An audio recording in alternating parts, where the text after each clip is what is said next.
जैसे कि लिखा हुआ है सती प्रथा का इतिहास। सती प्रथा प्रारंभ कहाँ से हुआ था और इसका अंत कहाँ से शुरू हुआ, यह प्रथा क्यों आई, किस लिए आई, हमारे समाज में इसकी वरीयता क्यों दी जाती थी, इसके बारे में हम आपको पूरी जानकारी देते हैं। पहले शुरुआत करते हैं कि ये सती प्रथा प्रारंभ कहाँ से हुआ था। जहाँ तक इतिहास के बारे में जानकारी मिलती है कि पहले राजाओं के पास जो सैनिक या राजा कहीं युद्ध लड़ने जाते थे तो उनके साथ जो भी शहीद हो जाता था तो उनकी स्त्रियां अपनी आबरू बचाने के लिए, अपनी इज्जत मर्यादा बचाने के लिए अपने पति के साथ में दाह संस्कार कर लेते थे, अपने आप को जला देते थे। धीरे धीरे करके समाज उन्हें मजबूरन जलाने लगा, जो नहीं चाहती थी उनको भी वो समाज जलाने लगा। यही शुरुआत होती है हमारी रीत और रिवाज की। यदि कोई परंपरा धीरे से चालू होती है उसको धीरे धीरे डेवलप होने में काफी समय लगता है। कहा जाता है कि गुप्त काल के पहले से यह प्रथा चली आ रही है। लगभग 300 से 500 ईसा पूर्व में यह बहुत जोरों से पहुंच गई थी। वैदिक युग में इस प्रथा की कोई वरीयता नहीं दी गई है, वेदों में इसकी कोई वर्णन नहीं किया गया है। और इसके पहले उल्लेख मिला था भानुगुप्त का एरण अभिलेख मध्य प्रदेश में है। 1874 ईस्वी में अंग्रेजों ने वहां खुदाई किया था और 1874 सन 1772 22 मई 1772 ईस्वी को एक लड़के का जन्म होता है। 1772 ईस्वी में एक लड़के का जन्म होता है, उसका नाम था मोहन राय। उसका नाम था मोहन राय। वह बंगाल के रहने वाले थे, ब्राह्मण परिवार में उनका जन्म हुआ था और उनके पिता का नाम था रमाकांत और उनकी माता का नाम था तारणी देवी। वो बंगाल के रहने वाले थे, बंगाल राधानगर, बंगाल राधानगर के वो रहने वाले थे और उनकी माता का नाम तारणी और पिता का नाम रमाकांत था। 1972 में इनका जन्म होने के बाद उनकी शिक्षा और दीक्षा वहाँ पटना में हुई थी। इनकी शिक्षा दीक्षा पटना में हुई थी और इन्होंने पटना में रह करके अपनी पढ़ाई की अरबी फारसी और इन्होंने वहाँ पर पढ़ाई की। आगे चल के ये जो है हिंदू विश्वविद्यालय बनारस में आ गए। बनारस में इन्होंने संस्कृत और वेद का ज्ञान किया। बनारस में इन्होंने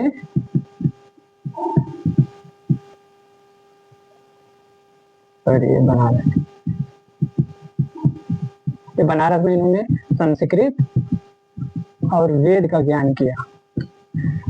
और इन्होंने मोहन राय का नाम आपने कंफ्यूज हो रहे होंगे, तो मोहन राय इनका नाम केवल मोहन राय था। बाद में ये अकबर द्वितीय के शासनकाल में हुए थे। अकबर द्वितीय ने इनका नाम राजा नाम से संबोधित किया और उसी की देन है ये राजा ने उनके नाम के साथ जुड़ गया, मोहन राय हो गया।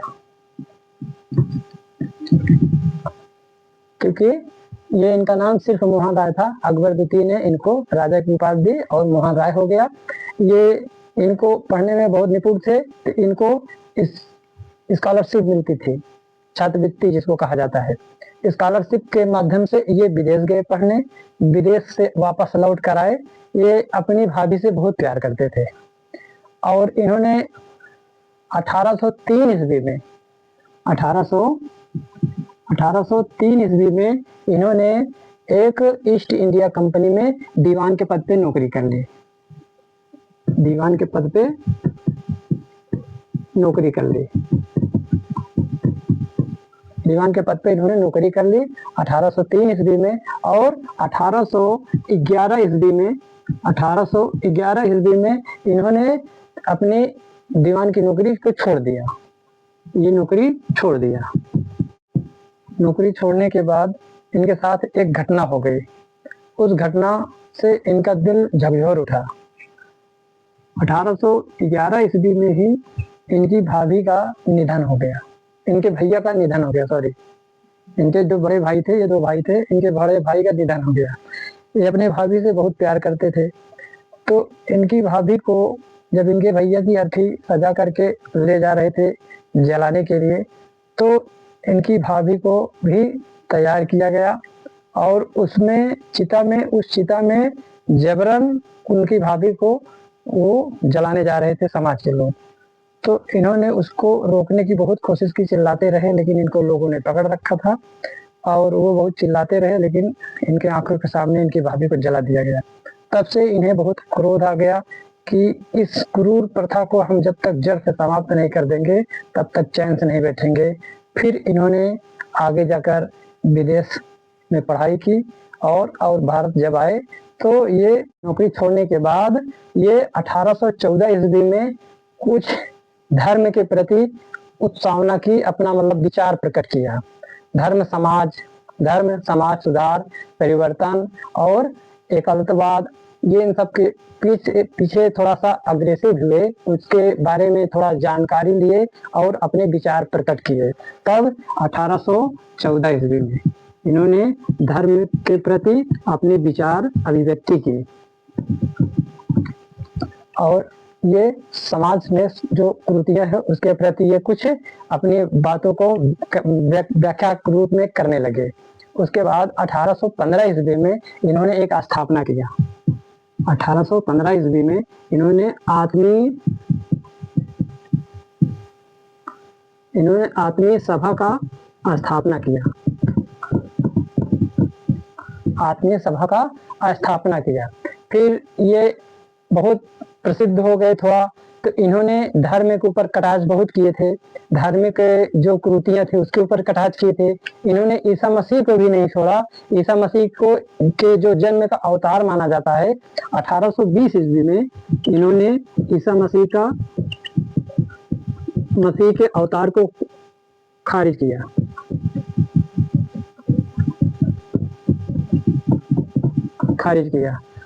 और फिर उसके बाद ये थोड़ा विवादों में भी आ गए। उसके बाद ये कुछ समाज के लोग इनको बहुत दूसरी नज़र से देखते थे, अपने से विरोधी, कि कोई अगर किसी का बारे में सच्चाई बताता है या उसकी कुरीतियों के बारे में गिनाता है, उसकी कमियों को गिनाता है, तो जिसके बारे में वो गिना रहा है उसको वो स्वीकार नहीं करता। धार्मिक लोग बहुत जल्दी क्रोधित हो जाते हैं इस बात को, क्योंकि वो मानने को तैयार ही नहीं होते हैं साक्ष्य पे। थोड़ा ये विचारधारा इनकी वैज्ञानिक थी। राजा राम मोहन राय की विचारधारा थोड़ा वैज्ञानिक थे। इन्होंने ब्रह्म समाज की भी स्थापना की, लेकिन उसके पहले इन्होंने एक बहुत बड़े यूनिटेरिज्म की स्थापना की। किसका? यूनिटेरिज्म।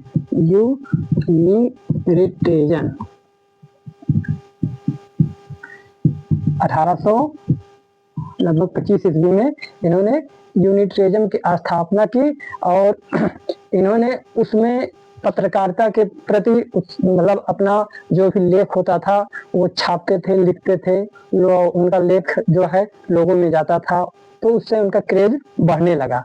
1825 ईस्वी में ही इन्होंने क्या किया था,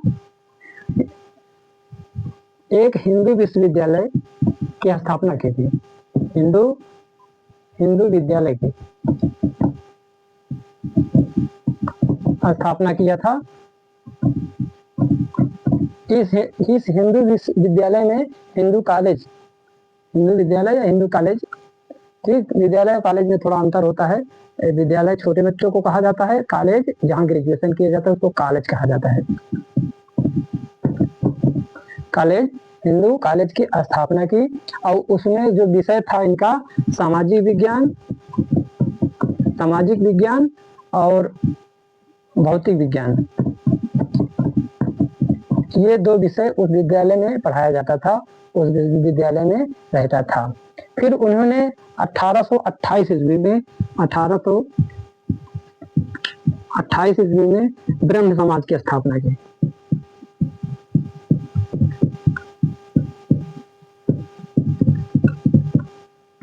ब्रह्म समाज की स्थापना इन्होंने किया 1828 ईस्वी में और 1828 ईस्वी में ही इन्होंने बाल विवाह पर रोक लगाया। बाल विवाह कैसे कहते हैं? बच्चियों के विवाह 12 वर्ष की अवस्था से के करीब ही शादी कर दिया जाता था पहले, और इस तरीके से उनके शरीर का बहुत शोषण होता था।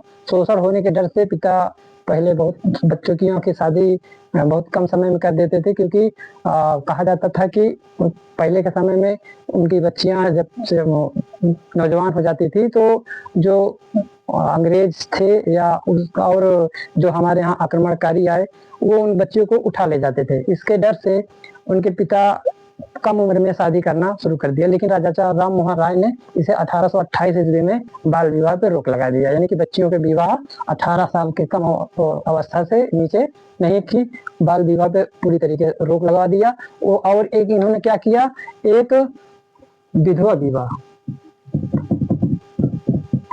विधवा विवाह, पुनर्विवाह,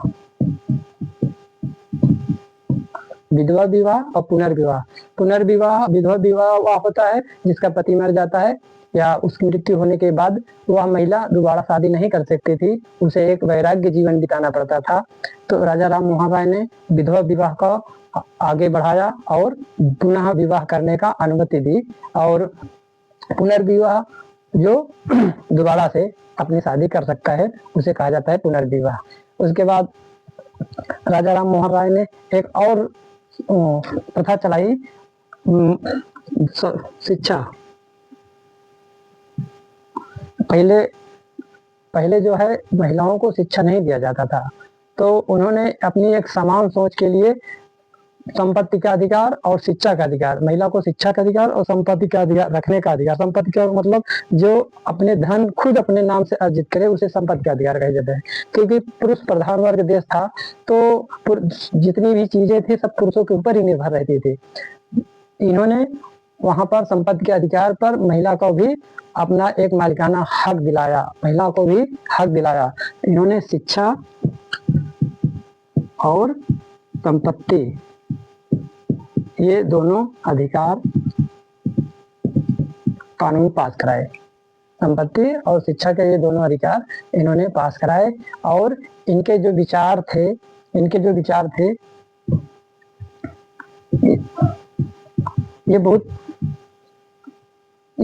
विचार बहुत पश्चिमी सभ्यता वाले थे। इनके विचार ये पश्चिमी आधुनिक सभ्यता वाले थे, और इन्होंने बुद्धिमान वैज्ञानिक सोच और सभी मनुष्यों को एक सामाजिक समानता की ओर देखते थे। जाति प्रथा इनके अंदर नहीं थी, जाति प्रथा का बिल्कुल विरोध किया करते थे। और 1830 ईस्वी में इन्होंने ये कानून बनवाया। 1830 ईस्वी में इन्होंने एक कानून बनवाया जिसका नाम था सती प्रथा। कि सती प्रथा का इन्होंने कानून बनवाया 1830 ईस्वी में, और किसके साथ में, विलियम बेटिक।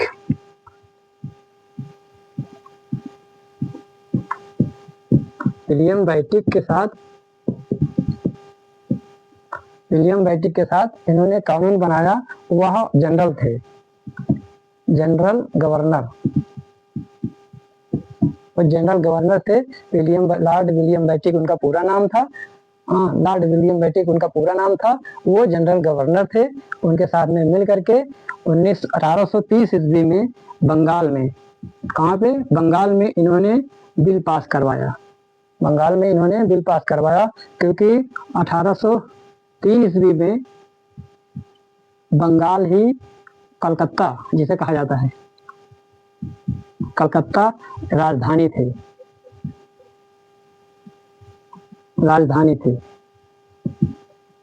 कलकत्ता ही भारत की राजधानी थी। 1911 के बाद वह दिल्ली परिवर्तन हो गई। उसके पहले कलकत्ता ही राजधानी थी, क्योंकि सारे आवागमन समुद्री मार्ग से आते थे, इसीलिए वहां पर राजधानी बनाया गया था अंग्रेजों द्वारा। 1830 में सती प्रथा का अंत कर दिया गया। इससे समाज बहुत क्रोधित हो गया।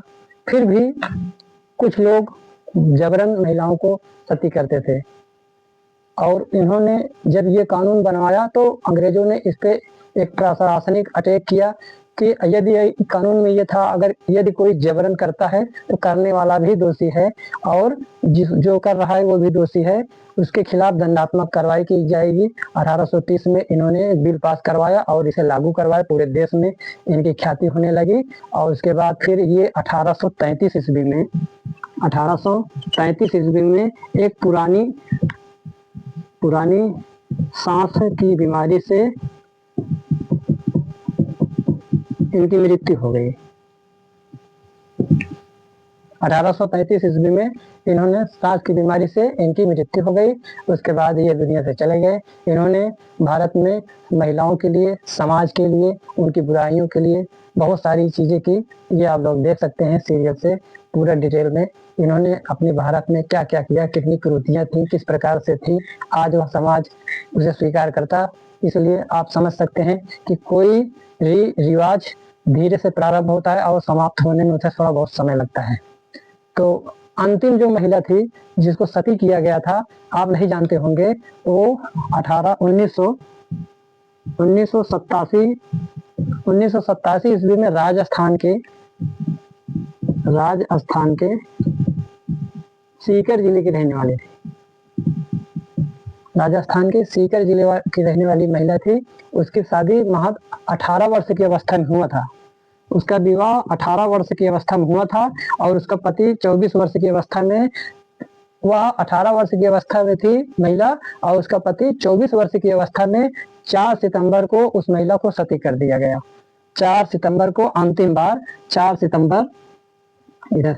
सितंबर को अंतिम सती की गई महिला। 4 सितंबर 1987 को राजस्थान के सीकर जिले में 18 वर्ष की आयु वाली महिला को सती किया गया और उसका पति 3 सितंबर को उसकी मृत्यु हो गई थी। उसकी जानकारी जब समाज को हुई तो लोग उसे आंदोलन छेड़ दिया। तब से वह घटना दोबारा नहीं हुई और तभी से जाकर के हमारी से सती प्रथा समाप्त हो गई। आशा है हमारे इस वीडियो से आप लोग संतुष्ट होंगे। ठीक, मिलते हैं नेक्स्ट वीडियो में एक नई रोचक जानकारी के साथ। तब तक के लिए जय हिंद, जय भारत।